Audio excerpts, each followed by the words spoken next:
Juste avant de lancer un nouvel épisode, je t'invite à aller faire un tour sur vestiaire.org/livre. La grande question à laquelle on essaie de répondre sur ce podcast, c'est comment construire une carrière de sportif de haut niveau. Devine quoi, avec Maxime Dubois-Danguin, on a fait un gros boulot pour synthétiser l'ensemble des interviews qui sont déjà diffusées sur le podcast dans les vestiaires et on a sorti ce qui j'espère sera ton prochain livre de chevet. C'est à découvrir sur vestiaire.org/livre. C'est disponible en version électronique sur notre site et puis sur Amazon si tu veux la version papier. L'avantage, au-delà d'aller chercher un max d'informations en plus de tous les épisodes que tu peux entendre, c'est de pouvoir soutenir toutes les sportives et tous les sportifs de haut niveau actifs interviewés sur ce podcast, puisque tous les bénéfices de ce livre leur seront reversés. Voilà, allez, c'est parti pour un nouvel épisode et n'oublie pas vestiaire.org/livre. À tout de suite.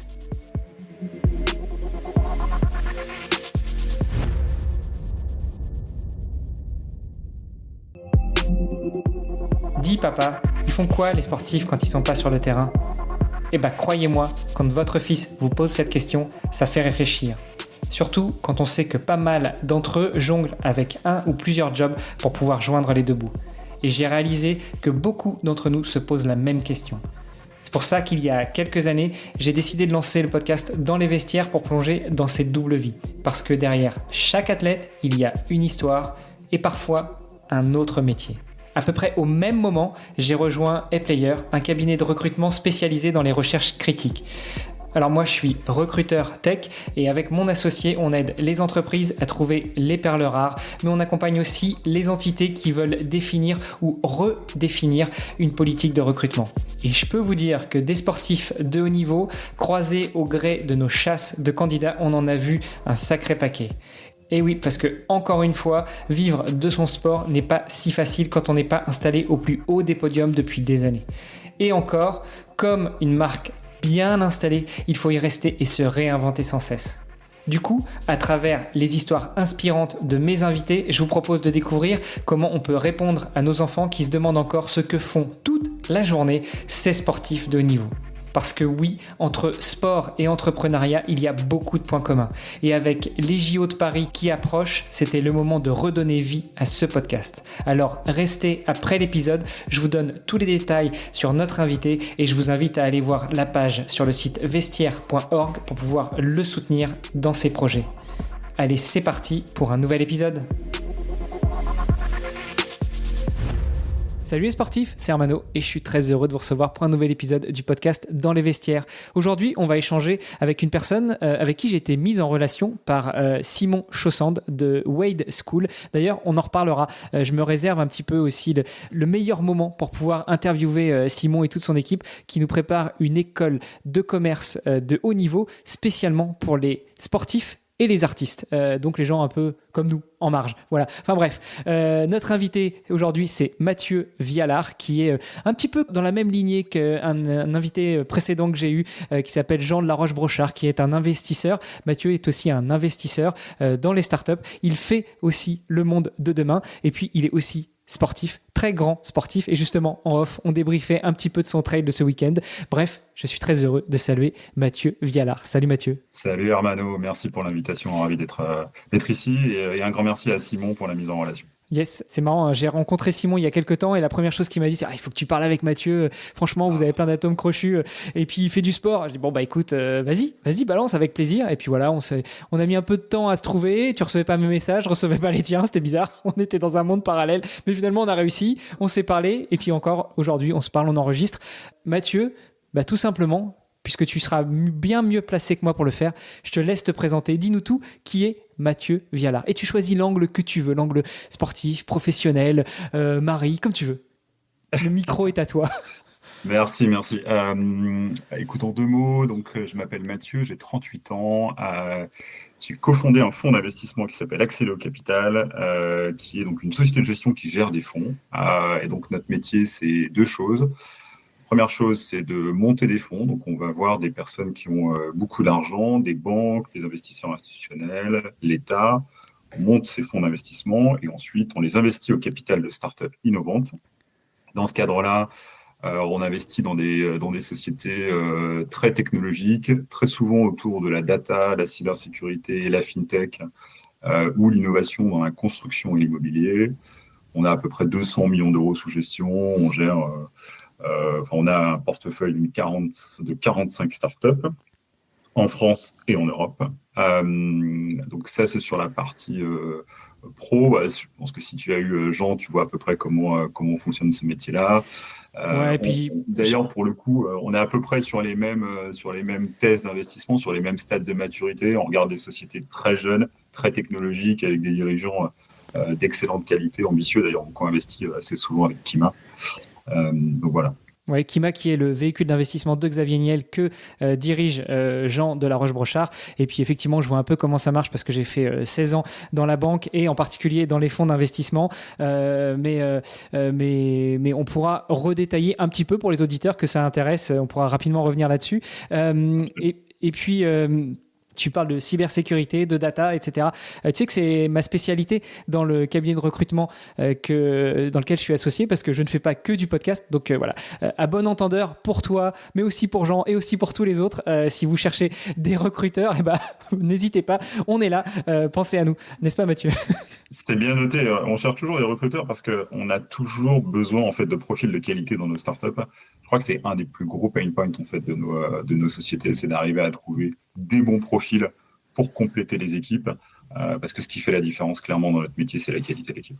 Oui, parce que on dit souvent que les fonds qui investissent en early stage, en seed, en pré-seed, c'est des mots un petit peu techniques pour ceux qui ne connaissent pas, mais en gros, quasiment au début de la fondation de la société, de la création de la société, vous investissez plus sur des personnes, alors évidemment sur un projet, sur une idée, mais aussi sur une équipe.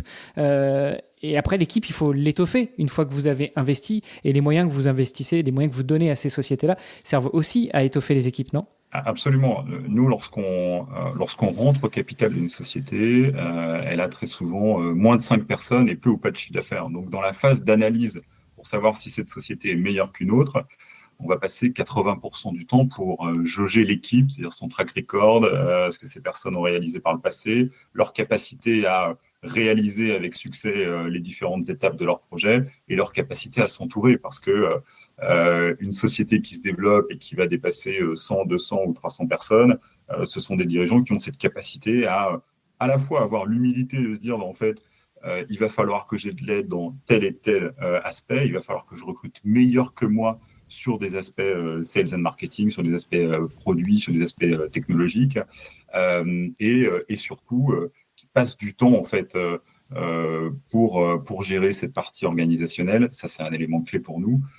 Et donc, notre travail est en grande partie sur l'ensemble de ces signaux faibles en fait pour jauger une équipe, parce qu'on n'a pas de bilan en fait sur lesquels on peut se poser comme certains fonds qui investissent en capital développement ou comme certains banquiers qui prêtent de l'argent. C'est pas du tout notre cas. Donc nous, on va regarder le futur et on va regarder la qualité de l'équipe. Ouais, donc c'est à mettre en opposition ce que vous faites avec le capital développement. Vous faites du capital risque, du private equity, comme on appelle ça. Absolument, c'est exactement ça, capital risque ou venture capital, qui est un peu le nouveau nom qui est beaucoup plus stylé en fait. Capital risque, c'était pour ceux qui faisaient ça avant 2005. Moi, je suis vieux. Hein. Je suis plus vieux que toi, donc voilà. Donc voilà ce que je fais d'un point de vue professionnel. Bon, alors très rapidement, hein, parce qu'on a commencé à planter le décor, est-ce que tu peux revenir avec nous justement sur ce métier-là ? On va pas y passer l'épisode, mais histoire de planter le décor, de connaître qui est la personne. Donc on a compris, tu es le fondateur de ce fonds, Axeléo Capital. Ouais.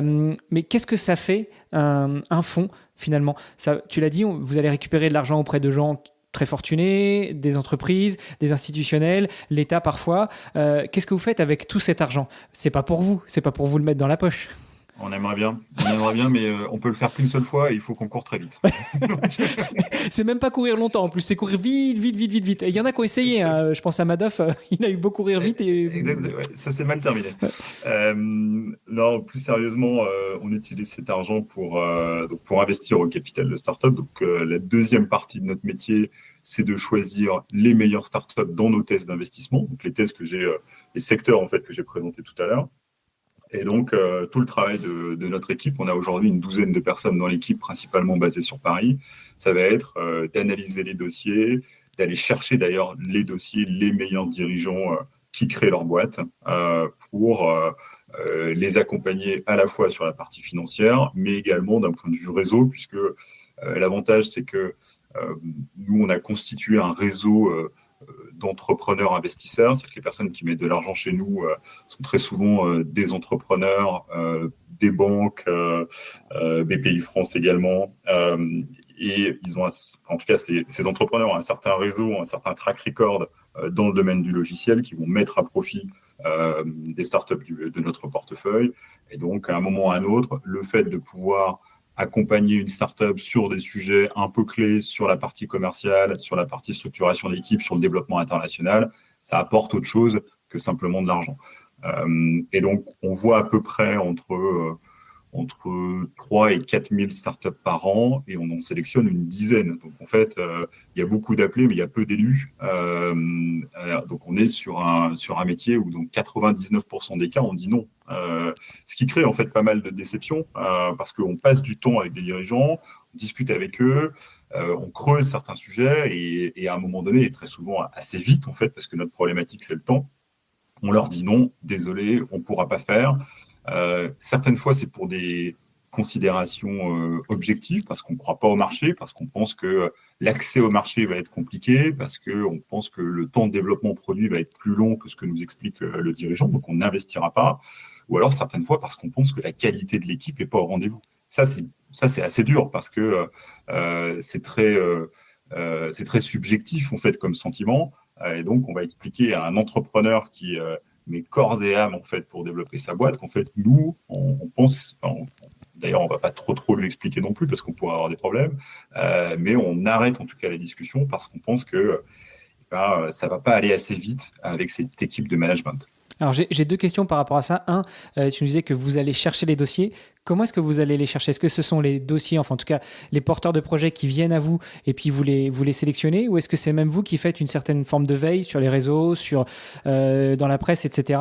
Et puis vous allez contacter des dirigeants d'entreprise, des fondateurs, en leur disant, voilà, moi j'ai un véhicule d'investissement, est-ce que ça t'intéresserait que j'apporte? Ça, c'est la première question. Et puis la deuxième, tu parles éventuellement de ne pas suivre sur un dossier parce que vous ne croyez pas forcément dans l'équipe. Est-ce que c'est déjà arrivé que vous discutiez avec une dirigeante, un dirigeant, et que vous lui disiez, écoute, sur l'équipe de 3 personnes que vous êtes, pourquoi pas aller avec toi, mais peut-être pas avec les 2 autres, peut-être avec 2, mais pas avec les 3? Est-ce que c'est déjà arrivé dans vos thèses d'investissement?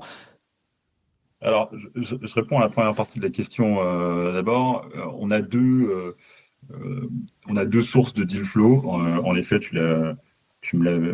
c'est celle que tu as mentionnée, à savoir la première, le deal flow naturel, c'est-à-dire des personnes qui nous contactent ou qui sont apportées par notre réseau ou d'investisseurs, donc ceux qui investissent dans nos fonds, ou alors de co-investisseurs, ceux qui investissent à nos côtés, typiquement Kima et Jean.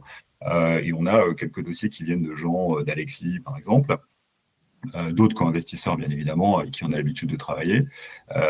Donc ça, pour nous, c'est très souvent un deal flow qualifié, puisque lorsqu'un co-investisseur partage une opportunité d'investissement avec toi, c'est généralement quelque chose que tu regardes avec attention. Et l'autre partie, c'est en effet d'aller chasser, entre guillemets, nous-mêmes, les nouveaux projets qui se lancent et d'avoir une capacité à, je dirais, contacter directement un entrepreneur, parce que c'est assez simple en fait. Aujourd'hui, lorsque un entrepreneur veut lancer un nouveau projet, il modifie son statut LinkedIn et il fait d'abord une nouvelle page LinkedIn sur sa société avant de créer un site web. Et donc, c'est assez simple en fait techniquement d'avoir une remontée de tous les nouveaux deals qui devraient se créer et sortir dans une thématique spécifique. Et on a des personnes au sein de l'équipe qui contactent directement en disant « Coucou, on est Accelo Capital, on fait des choses super sympas, est-ce que vous voulez discuter avec nous ?» Et une fois que là, tu as pris contact, généralement, tu arrives au moment où ils sont en train de réfléchir à une éventuelle levée de fonds et nous, on peut commencer à engager la discussion. Certaines fois, les boîtes ne sont pas prêtes, donc on se dit réservons la discussion pour dans 2, 3, 4 mois lorsque vous aurez constitué votre équipe, réfléchi sur ce que vous voulez vraiment faire. Ou alors, sinon, on peut engager la discussion dès maintenant. Ok. Ça, c'est sur ta première partie de question. Et sur le fait, est-ce qu'on a déjà dit la vérité lorsqu'on avait en face de nous des dirigeants ou une partie de l'équipe dirigeante que l'on ne pensait pas au niveau? Oui, je l'ai fait une fois. Et ça m'a coûté un peu cher parce que il se trouve que l'autre cofondateur l'a su. En fait, il se trouve que j'avais dit à une cofondatrice, en l'occurrence, que j'adorais en fait son drive, sa capacité à gérer la société, sa vision, mais j'avais vraiment des doutes sur son cofondateur. Et elle lui avait dit, et lui avait très mal pris le sujet, donc on n'avait pas pu avancer malheureusement, mais il était assez énervé, et je le comprends. J'ai essayé une fois, tu vois, d'être vraiment à cœur ouvert et dire désolé, ce qui m'embête, c'est ton cofondateur. Et ça m'a pris tellement d'énergie et un peu de peine aussi. Et je déteste faire de la peine aux gens. Donc maintenant, on essaye peut-être de trouver d'autres raisons, même si certaines fois la qualité de l'équipe n'est pas au rendez-vous. Bon, bah, vous le savez, du coup, chères auditrices, chers auditeurs, si vous écoutez cet épisode et si Axeléo vous dit non, creusez. Et voire même, allez-y au culot, quoi. C'est moi, c'est l'équipe, c'est le projet, c'est le time to market. C'est quoi, Mathieu ? Dis-moi la vérité, je te promets, je ne le dirai pas aux autres.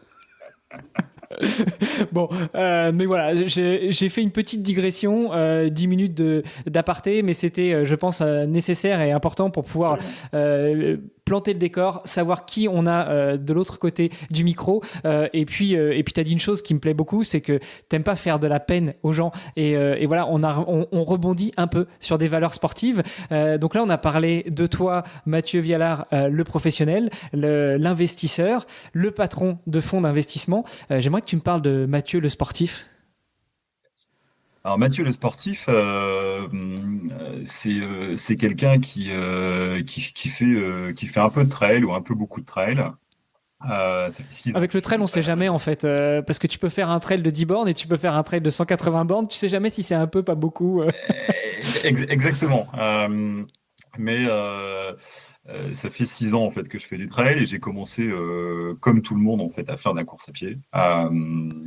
Et j'ai fait 10 km, puis un semi-marathon. J'étais content d'avoir ma médaille. Et à un moment donné, j'ai eu la volonté de sortir de la route. Parce que je trouvais ça un peu long, un peu pénible. Et en fait, je trouve que quand tu cours sur la route, le seul truc que tu regardes, c'est ta montre et ton rythme. Et je trouve ça hyper boring, quoi.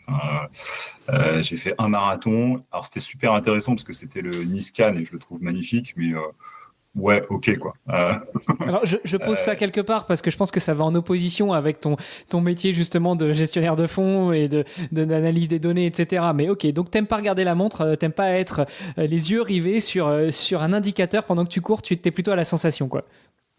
Exactement. Mais d'ailleurs, tu vois, quand tu analyses une équipe dirigeante, tu es aussi un peu dans la sensation. C'est un peu ça. Quand tu analyses les signaux faibles de est-ce que cette équipe dirigeante est capable de mener à bien ce projet, c'est de la sensation. Tu n'as pas une montre ou un indicateur mathématique qui dit ce mec-là ou cette nana est programmé pour y arriver. Je suis d'accord, mais ça, c'est un pan de l'analyse. Il y a le pan, tu l'as dit, on regarde le track record de la société s'il y en a, et encore, pas forcément, parce que vous investissez souvent en seed, mais le track record des dirigeants, donc est-ce qu'ils ont déjà monté une boîte, est-ce qu'ils ont déjà été patrons, managers ou autres. J'imagine que vous regardez aussi le track record scolaire. Forcément, les plus grandes écoles, les plus grandes universités, ça peut être un meilleur marqueur. Ça peut être un meilleur marqueur. Ouais. Voilà, il y a quand même un moment où il y a certaines choses qui sont factuelles, alors que ce soit des datas, que ce soit des expériences, que ce soit des diplômes, ce genre de choses, non ? Oui, alors oui, tu as raison. Mais gros bémol, pour nous, en fait, lorsque tu investis au capital d'une start-up, tu dois ensuite la suivre pendant plusieurs années. C'est-à-dire qu'on est au capital pendant 4, 5, 6, certaines fois 10 ans.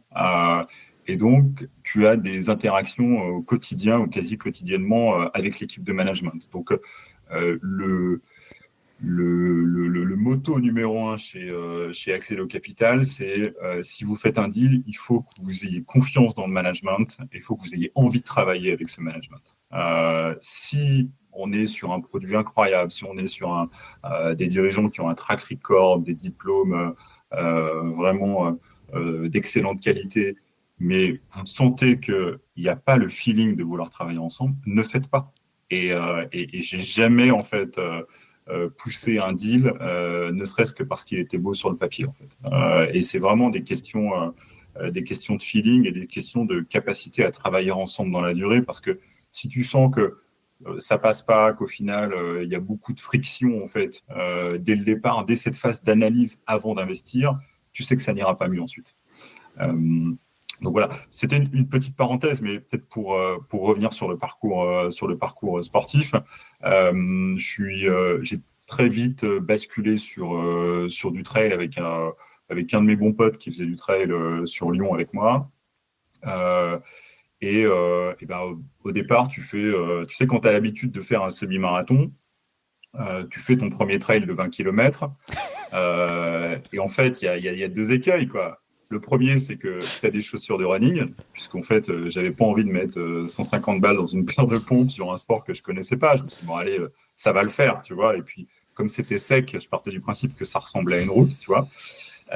Et à la première bosse, je vois qu'il y a plein de gens qui se mettent à marcher. Tu vois. Je me dis, bah attends, il est facile ce sport, je vais doubler un max de personnes et tu vas voir, ça va bien se passer.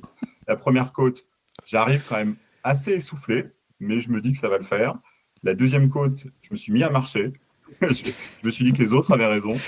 Et la troisième côte, j'ai rampé, quoi. Ouais, c'est ce que j'allais dire, la troisième, tu rampes, quoi. Bah, y a un truc, c'est vrai qu'on te le dit pas forcément quand tu rentres dans le trail, c'est ce fameux ratio dénivelé-distance. Alors, c'est pas compliqué. En gros, en trail, 100 mètres de D+, égale 1 km. Donc, tu fais 1000 mètres de D+, sur une course, bah, tu rajoutes 10 bornes. Donc, un semi-marathon avec 2000 mètres, bah, tu fais un marathon, quoi.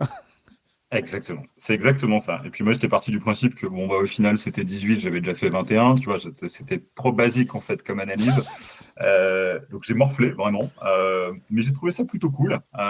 Donc je me suis acheté une paire de pompes, j'ai compris le type d'effort en fait auquel il fallait se préparer. Et puis je me suis inscrit dans un club à Lyon en fait, qui est le SMON, le Saône Mont d'Or Nature. Dans la banlieue des Monts d'Or à Lyon, qui est un club incroyable en fait, où je me suis fait tout un tas de potes vraiment cool avec qui on a partagé pas mal de courses. Et c'est là où j'ai vraiment évolué, où j'ai pu passer de 20, 30, 50, 60 à plus de 80 km et à découvrir l'ultra depuis maintenant 3 ans. Donc j'ai fait quelques courses comme les 90 km du Mont Blanc, l'Ultra Trail du Vercors, la Montagnarde, qui est l'Ultra Trail de Saint-Gervais, qui fait 115 km et 8000 de D+, qui est un peu le gros morceau que j'ai pu faire il y a 18 mois, qui est en fait un trail où je pense que, mis à part les 400 mètres, les 400 derniers mètres de la ligne d'arrivée, tu n'as pas beaucoup de plat, quoi. C'est où tu montes, où tu descends. C'est vrai que 8000 sur 115 km, c'est assez énervé. C'est un bon ratio, on n'est pas loin des 10% quand même. C'est un très bon ratio, mais cette course est top. L'organisation est vraiment incroyable. Et puis, voilà, tu as des points de vue. Le coucher de soleil après la montée du Prarion sur le Mont Blanc est incroyable. Le col du Tricot en plein soleil, que des moments magiques, tu vois. Et ça, c'est l'esprit trail, quoi. C'est quelque chose que tu ne retrouves pas sur la route. Alors effectivement, quand tu fais un marathon, allez, cette année, il y a les JO, il va y avoir le marathon pour tous, ça va être marrant, on va prendre plus ou moins la même route que les Olympiens et les Olympiennes. Ok, mais c'est pas des choses sur la route que tu retrouves quand tu es en montagne, quand tu es dans la nature, quand tu partages ça avec des gens. Et là, on retrouve un petit peu la valeur dont tu nous parlais tout à l'heure. T'aimes pas décevoir, t'aimes pas faire mal, t'aimes pas être désagréable. L'esprit trail, c'est ça, c'est tous ensemble. Et puis, si on en chie, passez-moi l'expression, on en chie tous ensemble et on marche tous ensemble dans la première bosse. Exactement. Et l'esprit trail, c'est en effet ça. C'est-à-dire que c'est partager un moment avec des copains, avec la nature.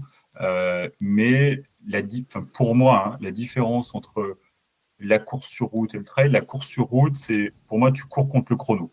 Et le trail, c'est une course contre toi-même.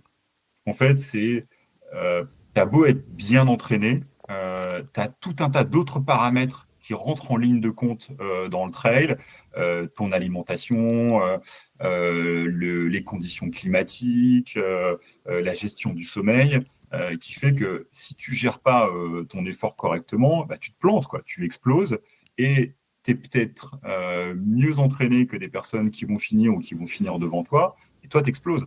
Tu vois, le fameux Jim Walmsley qui a tenté l'UTMB depuis un grand nombre d'années. Alors, il a enfin gagné en 2023, mais pendant des années, il était en tête pendant la première partie de course. Arrivait la nuit, il faisait n'importe quoi.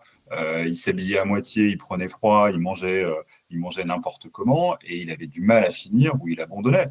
Et en 2023, quand tu regardes sa course et ses interviews, le mec a compris, en fait. Il a compris comment il fallait gérer une course, il a compris comment il fallait gérer ce combat contre soi-même pour arriver au bout. Et c'est ça que je trouve très intéressant, c'est que quand tu prépares une course, il faut certes que tu entraînes ton corps, mais il faut que tu entraînes ton corps sur plusieurs dimensions, tu vois, sur le sommeil, sur l'alimentation, et il faut que tu visualises ta course bien plus que sur un marathon où c'est plat, et au final, tu vas visualiser les kilomètres et ton effort au fur et à mesure de tes kilomètres, mais il y aura moins de paramètres à prendre en compte. Ouais. Pour revenir sur Jim, ce qu'il a compris aussi, c'est peut-être en pratiquant, tout simplement, parce que c'est un Américain et il s'est installé en France, dans la vallée de Chamonix, il y a quelques années. Et je pense que Absolument.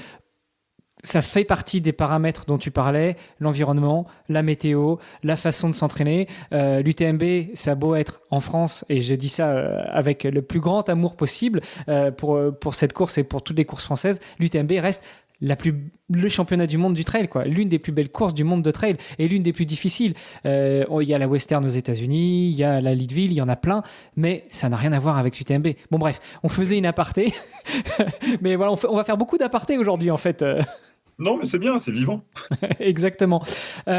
Donc, patron, investisseur, sportif, tu l'as dit, tu fais de l'ultra maintenant depuis 3 ans. L'ultra, sur quelle distance tu vas jusqu'au 170, 180, les distances de l'UTMB et même au-delà? Non, je fais l'Ultra Trail du Saint-Jacques qui fait 125 cette année, qui est mon objectif de l'année, qui est une course qualificative UTMB pour ensuite enchaîner à l'UTMB l'année prochaine ou l'année suivante. Voilà, je voulais d'abord franchir les étapes sans trop de dégâts, tu vois. Je voulais arriver à faire des plus de 100 et pas être trop dans le mal, tu vois, parce qu'on a un job quand même, hein, le lundi matin, j'ai envie de te dire, comme 99% des gens qui font des trails, t'as beau te buter en fait le week-end, le lundi matin, il faut que tu sois opérationnel à 8 heures et que tu vois, tu fasses ce pourquoi tu es payé, quoi. Ça, c'est un élément important. C'était justement là que je voulais t'amener. C'est pour aller même sur du 115 et après au-delà, parce que l'UTMB, on n'est pas loin de 170, donc jusqu'à 170, 180, ça demande de l'entraînement, beaucoup d'entraînement, tu l'as dit, pas que sur l'aspect physiologique et physique, mais aussi mental, et aussi tous les autres paramètres à prendre en charge, l'alimentation, le sommeil, etc. Toi, aujourd'hui, comment est-ce que tu t'entraînes? Comment tu trouves le temps de t'entraîner? Et ça va nous amener aussi sur l'équilibre que tu arrives à nouer entre ta vie perso, ta vie pro, ta vie familiale, ta vie sportive et tout cet écosystème. Non, mais tu as complètement raison. Tout ceci, c'est une problématique logistique, en fait. C'est-à-dire que le dimanche, tu dois caler tes 4 entraînements par semaine en fonction de ton job, en fonction de ta famille, de tes enfants, de leurs activités. Moi, je suis la moitié du temps, en tout cas 2 gros jours par semaine sur Paris. Donc, il y a aussi un petit peu de transport à gérer au milieu de tout ça. Et donc, l'objectif, c'est d'avoir un emploi du temps le plus organisé possible. Et donc, j'essaie de tout mettre dans mon agenda, de tout écrire, les entraînements, les déplacements, etc. Et d'être le plus efficace possible sur tous ces aspects, en fait. À la fois, bien évidemment, pour le travail, mais pour réussir à caler les entraînements. Et donc, certaines semaines, tu te dis, bah là, il va falloir que je me lève un peu plus tôt pour partir courir à la nuit, parce que sinon, celle-ci, elle rentrera pas dans la semaine, quoi. Ou alors, bah, la pause de midi, il va falloir manger un truc vite fait et puis vite foncer pour pouvoir enchaîner. Ça, c'est un élément clé, la logistique, mais ça se gère, honnêtement, ça se gère. Et pour moi, il faut Pour moi, je vois le sport et le trail comme étant un équilibre. Il ne faut pas que ça tourne à l'obsession. Parce que je ne suis pas un athlète de haut niveau, donc j'ai pas besoin de ça pour vivre. Et deux, quand tu deviens complètement obsédé par le sport, ça impacte forcément d'autres éléments de ta vie. Ta vie familiale, ta vie sociale, ta vie professionnelle. Mais de la même manière, lorsque tu es obsédé par ton travail, ça impacte ta capacité à faire du sport et ta capacité à gérer tes enfants. Et de la même manière, quand tu es obsédé par ta famille, ça impacte aussi le temps que tu vas passer par ton travail. Donc, tu vois, moi, je vois ces trois piliers, en fait, famille, sociale, sport et pro, comme étant quelque chose d'assez équilibré. Et il faut que quand tu passes plus de temps pour l'entraînement, que ça impacte du moins possible en fait ta famille et ton travail. C'est pour ça que certaines fois, c'est sur des horaires un peu plus décalés pour limiter tout ça. Et l'autre point, je pense que c'est l'entourage. Et moi, j'ai la chance d'avoir une femme qui me supporte, qui s'occupe vraiment des enfants. J'ai deux enfants qui ont 5 et 8 ans, donc ça demande aussi beaucoup de logistique. Tu peux pas partir en fait et laisser les enfants tout seuls, hein, c'est pas encore possible. Et donc à la fois elle m'accompagne dans certaines courses, et puis quand tu pars pendant 4 ou 5 heures en montagne, c'est elle qui garde les enfants, quoi. Donc il y a aussi ce côté, je trouve d'ailleurs qu'on en parle peut-être pas beaucoup sur l'entourage en fait des sportifs qui ont des enfants, c'est-à-dire qu'à un moment donné, il y en a d'autres qui font des sacrifices pour que le sportif puisse se faire plaisir, quoi. Et surtout dans mon cas, comme encore une fois, c'est pas, je vis pas de ça, c'est vraiment un hobby, quoi. Certes, c'est un équilibre, mais c'est d'abord un hobby. Donc tout ça, c'est un élément assez clé, mais pour moi, clairement, le fait d'avoir cette composante trail dans ma vie, c'est ce qui permet aussi d'éviter de péter un câble, en fait, tout simplement, quoi. Parce que en fait, c'est un moment dans ma semaine où je coupe tout. Le téléphone, il est coupé. D'ailleurs, mis à part pour les sorties longues, mais sinon, je ne le prends pas. Je veux surtout pas qu'il y ait de notifications sur la montre, etc. Ça me rend fou, en fait. Ce que je veux, en fait, c'est... D'ailleurs, j'écoute pas de musique, pas de podcast, rien. C'est juste le silence. Ah, la musique, c'est pas un problème. Mais alors, les podcasts, c'est pas possible. Les podcasts, je vais te montrer comment on met les podcasts sur la montre. Faut que tu écoutes au moins le podcast dans les vestiaires à chaque sortie. Excuse-moi, je t'ai coupé. Je pouvais pas m'en empêcher, c'était obligé celui-là. Non, mais tu vois, en réalité, moi, c'est là où c'est un peu ma pause, c'est un peu ma détox en fait digitale, parce que le reste du temps, c'est où je suis à Paris, être métro au milieu de meetings, ou alors en visio ou en train de traiter des mails, quoi. Donc c'est mon moment où je me coupe un petit peu de tout ça, et ça permet aussi surtout d'avoir cette soupape pour ensuite revenir à bloc et carburer au niveau du boulot pour essayer d'en faire un maximum également de l'autre côté, quoi. Alors, tu nous as dit que tu as commencé la course à pied il y a 6 ans. On n'est pas revenu un petit peu sur ton passé, savoir si tu avais déjà été sportif plus tôt ou pas, mais à la limite, ce n'est pas forcément le sujet. Mais donc, tu as commencé la course à pied il y a 6 ans. À quel moment tu t'es rendu compte que justement, le sport, et en particulier la course à pied, voire même plus particulièrement le trail, c'était à la fois une soupape, mais aussi un équilibre. Ça te permettait de trouver cet équilibre entre ces trois piliers de ta vie, on le rappelle, hein, tu l'as dit, famille et sociale, le boulot et le sport. Je pense que c'est quand j'ai commencé de bosser, j'ai pris, je crois, 5 kilos parce que j'avais arrêté de faire du sport. En fait, j'ai fait 15 ans de football quand j'étais jeune. Ah non, c'est un mot, tu peux pas le dire. Tu peux pas dire, c'est interdit de dire ce mot dans le podcast. Allez, encore, je fais encore des blagues. Tu vois, je me sens bien avec toi, Mathieu. Là, t'as l'air en pleine forme. C'est la fête aujourd'hui. Non, mais écoute, j'ai fait en effet du foot de 4 à 19 ans. Mon père était président d'un club de foot, et du coup, en fait, j'ai pas eu le choix, mais ça m'allait bien. Et au final, après, lorsque j'ai commencé à faire des études, j'avais moins de temps. Donc, j'ai fait un petit peu de course à pied, mais c'était vraiment pour du maintien. quand j'ai commencé à bosser, j'ai fait moins de courses à pied, je faisais plus grand-chose et j'ai pris 5 kilos en 6 mois. Et là, je me suis dit, ah, il y a un problème en fait.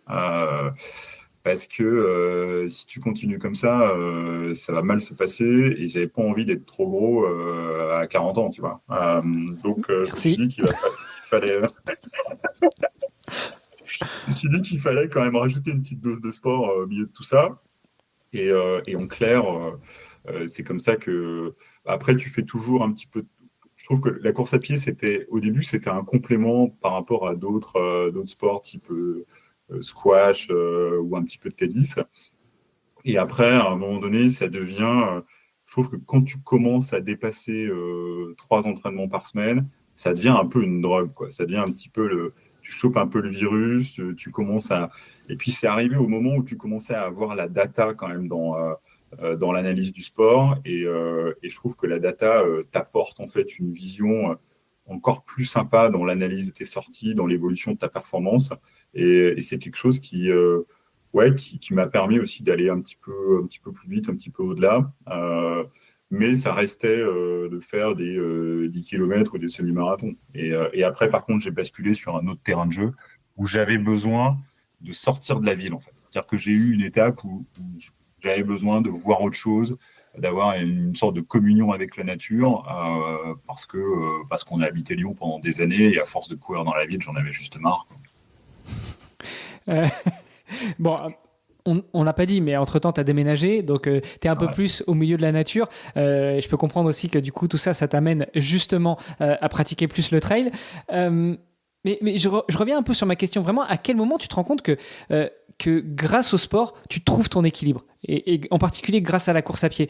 Est-ce que c'est, je sais pas, après ta première course, après ta première longue course, après ton premier trail, tu te dis, voilà.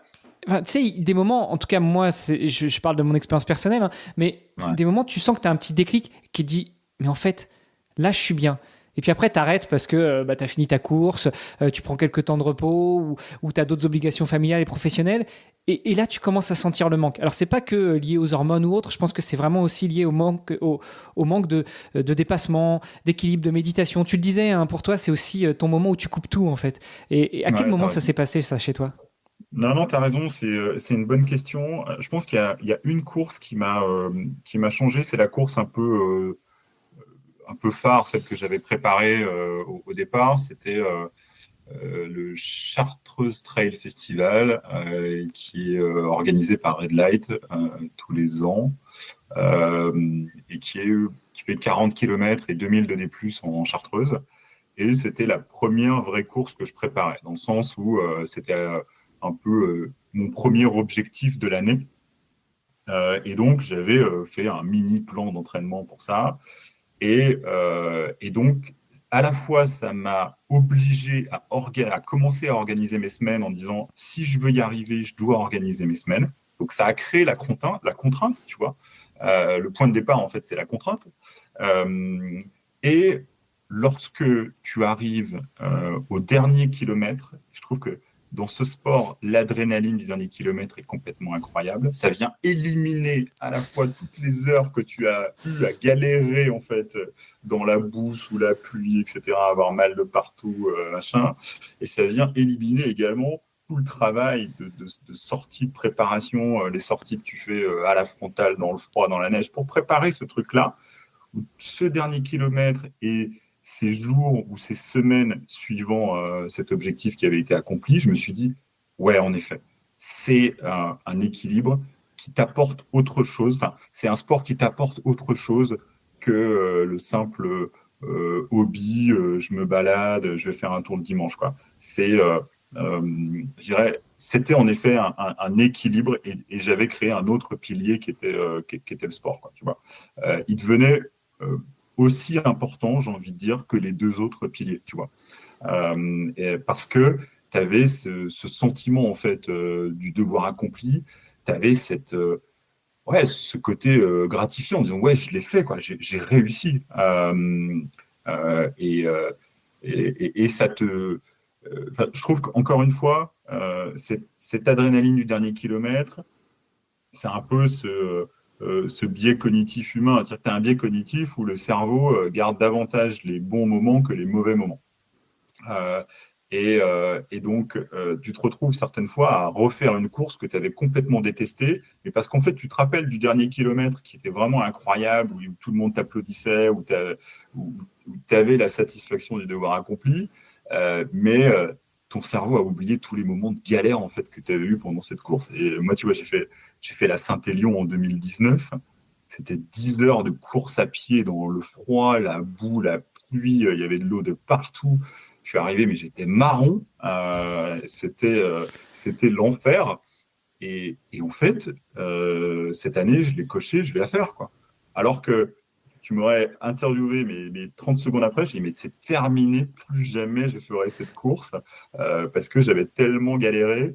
Et au final, ouais, tu reviens, quoi. Tu reviens. Alors, je ne suis pas tout à fait d'accord sur les 30 secondes après. Peut-être les 30 secondes avant, et c'est là où je voulais mitiger ton propos. Moi, je ne suis pas tellement d'accord sur le dernier kilomètre. Je suis plutôt d'accord sur les 10 derniers mètres. Tu sais, quand tu commences à arriver sur le tapis et que ta puce, elle commence à faire tit, tit, tit, tit avec celle de tous les copains.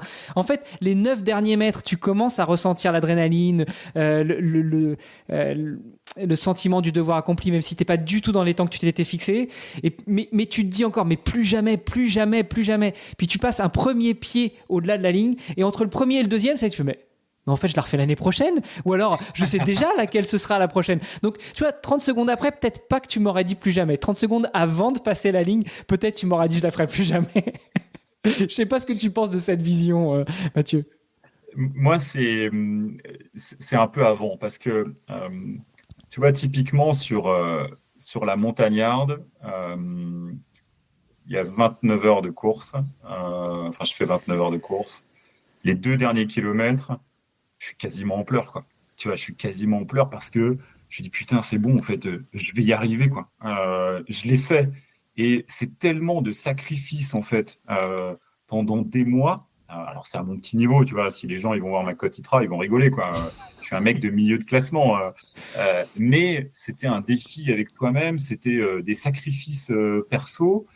Et t'entends le speaker parler, tu dis c'est bon, je l'ai fait en fait. Et à la limite, peu importe le temps, mais tu l'as fait et ouais, t'as tout qui ressort. Et ça, c'est pour ça qu'on fait qu'on fait ce sport-là, quoi. C'est pour cette adrénaline, pour ce moment en fait de la ligne d'arrivée que je trouve assez incroyable. Et tu vois, je regardais l'autre fois l'arrivée de Xavier Thévenard, je crois que c'était en 2018 sur l'UTMB. Quand il arrive, c'est la 3e fois qu'il gagne l'UTMB, donc je crois qu'il égale le record de Daen à ce moment-là. Même lui a les larmes aux yeux en fait sur l'arrivée. J'étais devant ma télé, mais j'étais comme lui, comme moi aussi, je chialais comme un gosse parce que tu ressens un peu ce moment-là avec lui, alors que c'est la 3e fois qu'il le gagne. Tu vois, c'est pas un truc nouveau pour lui, mais tu as toujours cet aspect-là qui est incroyable. C'est un vrai aspect de sport, quoi. Et ça, je pense que c'est quelque chose qui reste gravé. Et c'est le moteur de relancer ensuite un programme d'entraînement pour une prochaine course, en fait. Parce que tu te dis, je veux revivre ce moment-là. Alors, on s'était dit qu'on ferait des parallèles entre le sport et la vie pro. On a beaucoup parlé de la vie pro au début. On vient de parler un peu de toi et du sport. Quel parallèle tu ferais, justement, notamment eu égard à ce que tu viens de nous expliquer sur les courses longues, dures, qui demandent de la préparation, de l'entraînement, des sacrifices, que ce soit pour toi, mais aussi pour ta conjointe, pour les +1, dont tu disais on les oublie souvent. Et oui, c'est vrai, on les oublie souvent. Alors, que ce soit des femmes, des hommes, et même les +X, parce que souvent les enfants font aussi des sacrifices. Moi, je me souviens de mon gamin qui, dimanche, j'ai fait une sortie de 2h30, dit « Papa, pourquoi t'es couru aussi longtemps ? Pourquoi t'es pas venu avant ?» Donc voilà, ils font tous à leur niveau des sacrifices. Quel parallèle tu trouverais avec l'entrepreneuriat et en particulier ton métier à toi ? Tu dis, ta dernière phrase, tu dis c'est ce qui te fait revenir, reprendre un plan d'entraînement. Est-ce que ne pas faire la culbute sur un dossier, sur un investissement, c'est aussi ça qui te donne envie parfois d'y retourner sur un autre, à peu près similaire mais avec des sensations différentes ? Ouais, c'est ça. Je vais prendre peut-être le prisme de l'entrepreneuriat d'une manière un peu différente. On dit dans le trail que quand tout va bien, il faut que tu profites parce que ça va pas durer. Et ben, dans la création de start-up, c'est exactement pareil. C'est pas linéaire. Quand tu crées une boîte, tu sais que tu vas avoir des galères. il va falloir que tu gères l'humain, il faut que tu gères des produits qui sortent pas à l'heure, des cycles de vente qui sont beaucoup plus longs que prévu, des problèmes entre associés, etc. Ben, c'est exactement comme pour un ultra. Des montées, des descentes, t'as mal au ventre, t'as mal aux cuisses, t'arrives pas à t'alimenter, t'as froid, tu t'endors. C'est exactement pareil en fait. T'as ces moments au sein même de l'aventure, en fait, t'as tout un tas de petits moments, des hauts et des bas au sein même de l'aventure. Ça, je trouve que c'est le parallèle le plus simple et le plus imagé en fait qu'on peut faire entre l'entrepreneuriat et le trail. Et l'autre, c'est la capacité de résistance, quoi. C'est l'endurance, c'est la résilience, c'est cette capacité à se débrouiller tout seul et à faire différemment des autres. Quand tu crées une boîte, très souvent, tu es tout seul ou tu es deux ou trois, mais en tout cas, tu te bats contre des grands groupes qui ont des équipes assez larges, qui ont des capacités d'innovation que tu n'as pas. Et donc, il faut que tu trouves des moyens pour te développer aussi vite que les autres, voire plus vite que les autres, et trouver des hacks, quoi, trouver des moyens en fait de contourner les chemins balisés, quoi, même si on n'a pas le droit de faire ça en trail, mais en réalité, il y a une image aussi que j'aime bien, je crois que c'était à l'UTMB d'ailleurs aussi, tu avais deux concurrents qui étaient premier et deuxième, et au dernier ravito, il y en a un qui zappe le ravito. Et ça surprend l'autre. Et en effet, tu vois, celui qui zappe le ravito, qui économise 3, 4, 5 minutes de ravito pour les retrouver à la fin en se mettant en risque sur son alimentation, sur lui-même, ça, c'est un truc d'entrepreneur. C'est un vrai hack d'entrepreneur en live, en fait. Parce que ça bloque tes concurrents, tu as trouvé un truc un peu différent.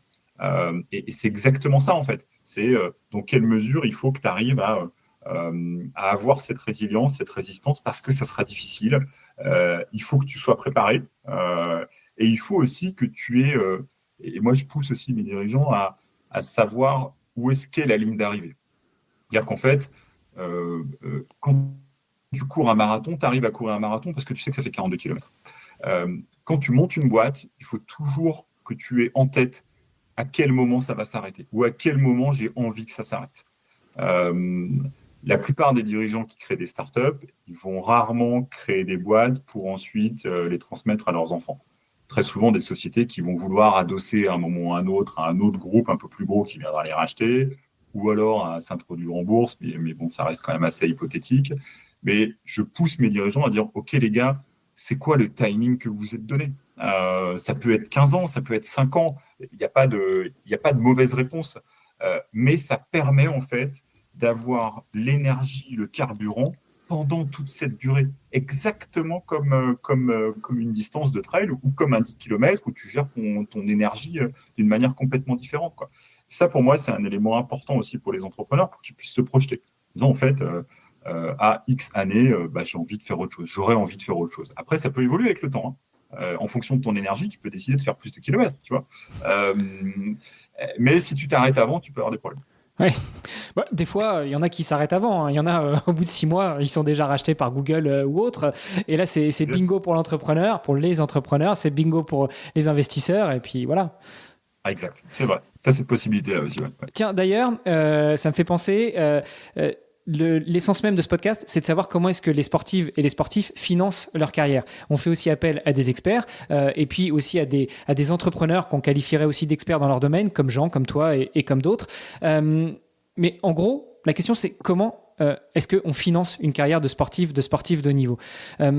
Ça me rappelle un petit peu une question que je pourrais te poser. Quel est le business model d'un fonds ? Parce que finalement, un fonds, vous récupérez de l'argent de gens qui en ont, des gens fortunés, des institutions. Vous l'investissez dans des startups. À quel moment vous prenez de l'argent ? Et est-ce que cette construction de business model, cette carrière pour un fonds, un gestionnaire de fonds, est aussi compliquée à monter que celle d'un sportif ? On a deux moyens de gagner de l'argent. Le premier, c'est ce qui constitue la base de notre chiffre d'affaires. C'est ce qu'on appelle les commissions de gestion. C'est-à-dire qu'en fonction de la taille des fonds que tu as sous gestion, les fonds que tu arrives à lever, tu prends un pourcentage pour gérer ces fonds, pour payer cette équipe. C'est-à-dire que lorsque je lève un fonds de 100 millions, je vais prendre X% pour pouvoir payer l'équipe.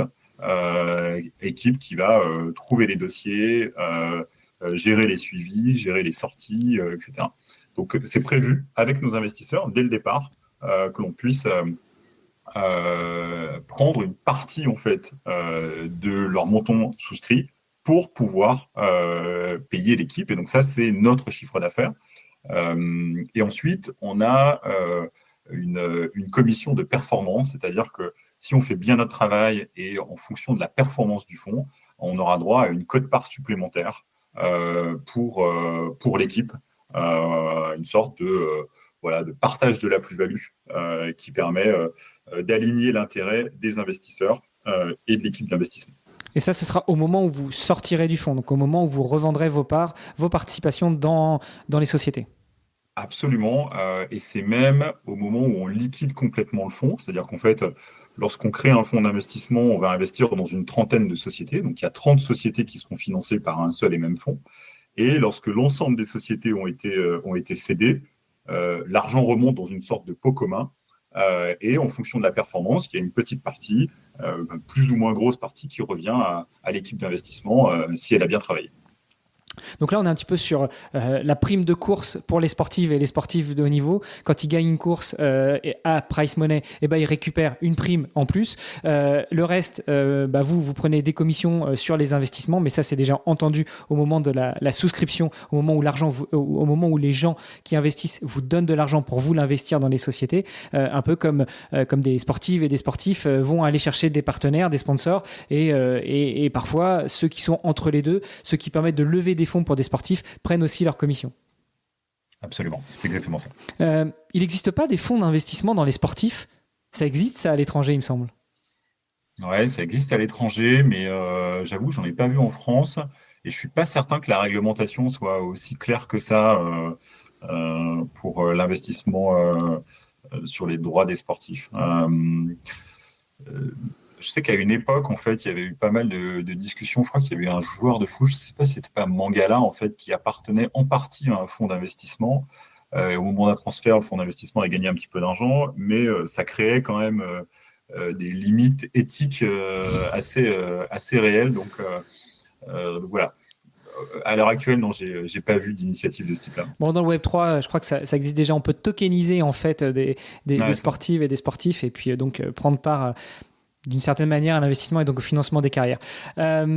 Écoute Mathieu, on a fait un bon tour. Il y a tellement de choses que j'aimerais encore te demander, mais on n'arrive pas loin d'une heure d'interview, donc on va peut-être commencer à se diriger tout doucement vers la fin, vers la ligne d'arrivée, tu sais, vers ce dernier kilomètre où tu diras allez, encore.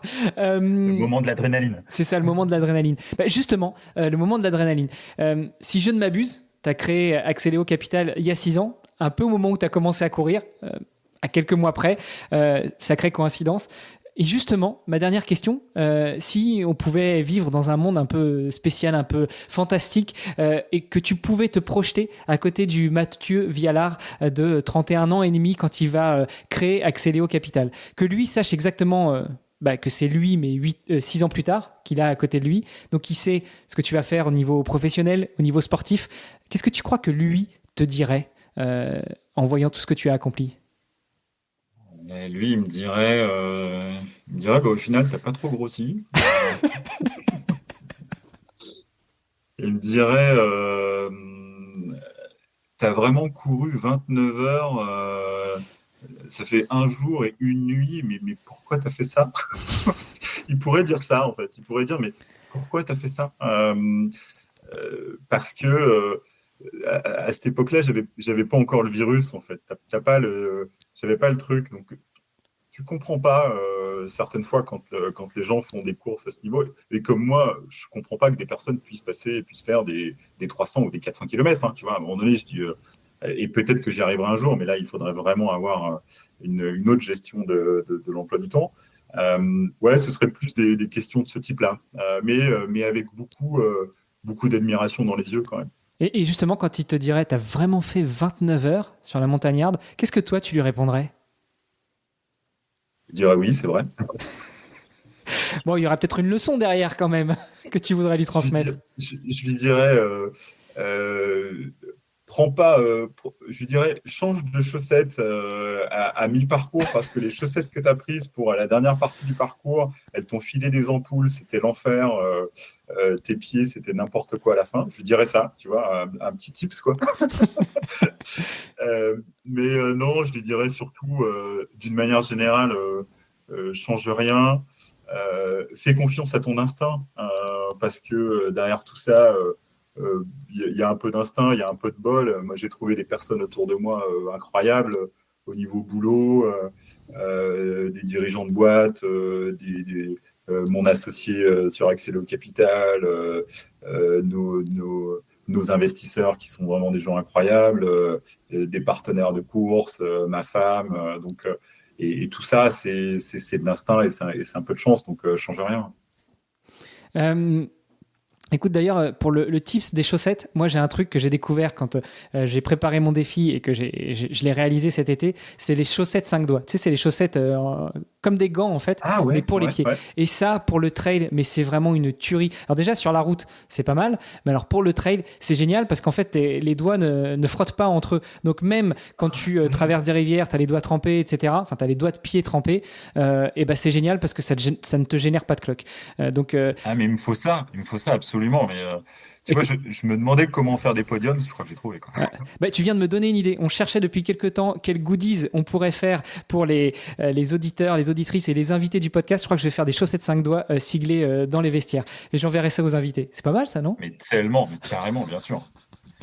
Bon, écoute, pour les nageurs, ce sera peut-être difficile, mais c'est pas grave, quoique c'est pas parce qu'ils ont les pieds palmés qu'ils peuvent pas mettre des chaussures 5 doigts. Tu feras des palmes. Ouais. Exactement.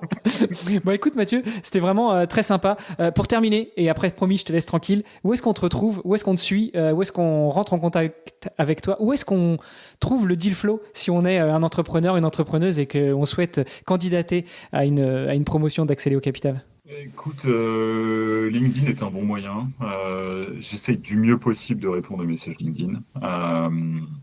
Et sur le site web de la société, il doit y avoir mon lien Strava en bio si jamais on a envie de me suivre également, tu vois. Donc, puisque mon équipe a trouvé que c'était pas mal en fait pour me présenter, je trouve ça rigolo aussi. Donc voilà, vous pourrez me trouver sur ces chemins. Ouais. Bon, je te mets au défi du coup à côté du lien Strava de mettre le lien du podcast quand il sortira, comme ça les gens pourront en plus te découvrir d'un point de vue beaucoup plus personnel. Ça sera fait avec grand plaisir.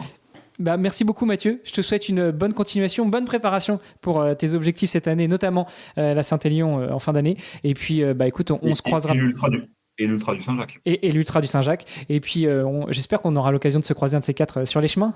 Avec grand plaisir. Un grand merci Armano. À bientôt, ciao. Très bien, salut.